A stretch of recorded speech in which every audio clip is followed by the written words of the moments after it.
Hi guys, Mark here with Walter's World, and we're in front of the Houses of Parliament here in London, England. And today what we have are the 10 ways that I can kind of tell that you're an American tourist. The first thing you can notice an American tourist is they're wearing a t-shirt with a big lettering on the front saying usually their university or their hometown. Guys, if you're coming to Europe, wear a collared shirt, something like that, so you look nicer. Because remember, you might see the Pope, and do you really want to have your sweatshirt from your high school on? No, okay? So dress a little bit nicer. But that's the first thing I can see is a t-shirt with a lot of block print on it, stuff like that, saying a place. That's a dead giveaway you're American.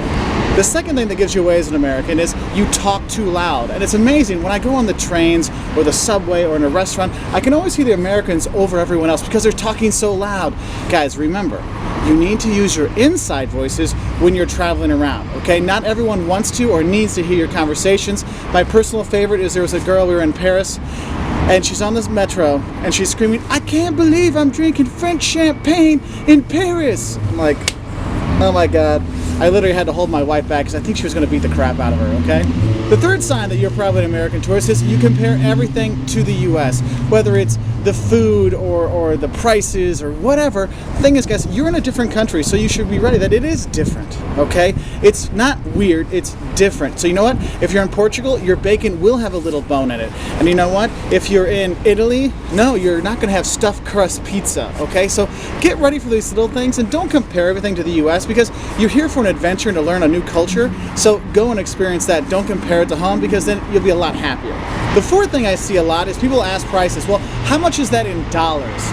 Well, guys, here's the thing is the people that live here, they use pounds, or if you're in Portugal, they use euros. They don't know what the exchange rate is. So know the exchange rate before you go so you can do those calculations in your head because that'll make it easier for you to know the prices, and especially if you're, bargaining, that'll make it give you a little more power in your position because if you don't know what the thing is, they can lie to you about that. So watch out for that.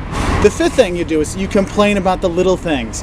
Oh my God, I remember in Prague there was a girl who literally almost got into a fight with a lady at McDonald's because she had to pay for ketchup. Guys, realize there's little differences. They're not weird, they're different. So just get used to them and you'll be okay, all right? So stop complaining. The sixth thing I noticed about American tourists is they overpack. You're going to Europe for like 10 days. You don't need 2 full suitcases, guys. Come on. You need like a little backpack and you'll be fine. So watch some of our videos on packing. That'll probably help you more. But that's one of the big giveaways. I'll be in Italy and I'll see these families get on with like 6 suitcases for 3 people. And I'm like, how long are you here for? Oh, 10 days. I'm like, what do you have packed in there? The kitchen sink? Come on. So pack less, okay? Try to take a carry-on or just have your backpack. You'll be fine for 10 days. Believe me, you don't need to bring everything with you. The seventh thing that shows that you might be an American tourist is you're wearing a sweatshirt or a hoodie or basically any kind of baggy clothes. Europeans don't wear baggy clothes. They have more form-fitting clothes, not because they're too small, but that's just the way the style is here. So if you want to fit more in, don't wear the baggy clothes. Don't wear the sweatshirts, especially the sweatshirts with the big university stuff on, like the t-shirts. You want to stay away from that. And that leads us into number 8. One of the things that always gives us away an American at the airport is, please, for the love of God, don't wear pajamas when you're flying. I know they say, well, I'm comfortable. You know what? You look like a moron, okay? So, no pajamas on the plane. No pajamas when you're traveling. Pajamas are for the bedroom, not when you're traveling. And that's one of the things American tourists do a lot, and you look like a fool. So please stop embarrassing us. Put some clothes on. The ninth thing that kind of shows that you're an American tourist is you ask, do you speak English, without even trying to speak some of the language.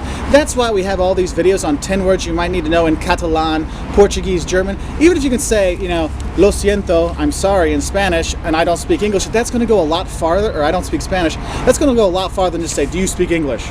Okay, so just try to learn a few words, and that will change your outlook on your trip so much, and people really appreciate that, especially in places like Italy and Spain, where they don't speak as much English, so it makes a big difference. So learn a little English, or learn a little of the language you're going to go to. Even if it's only a few words, it will make a big difference. And the 10th sign you might be an American tourist is when you see a Canadian tourist with their little flag on the back, you laugh at them and go, oh my God, do you really get treated better with the Canadian flag on the back? And you just kind of laugh at them.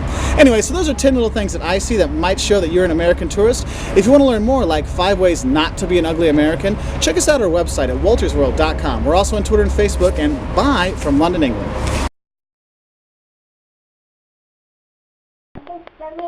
Why? Now Superman and the Superman he today. Oh, and for you commenters, I'm sure one of the things you'll put on the bottom is, oh, and they're all fat. Yes, we are a little husky in America, but we're not bad people, so be nice. Help my people out. Bye from London.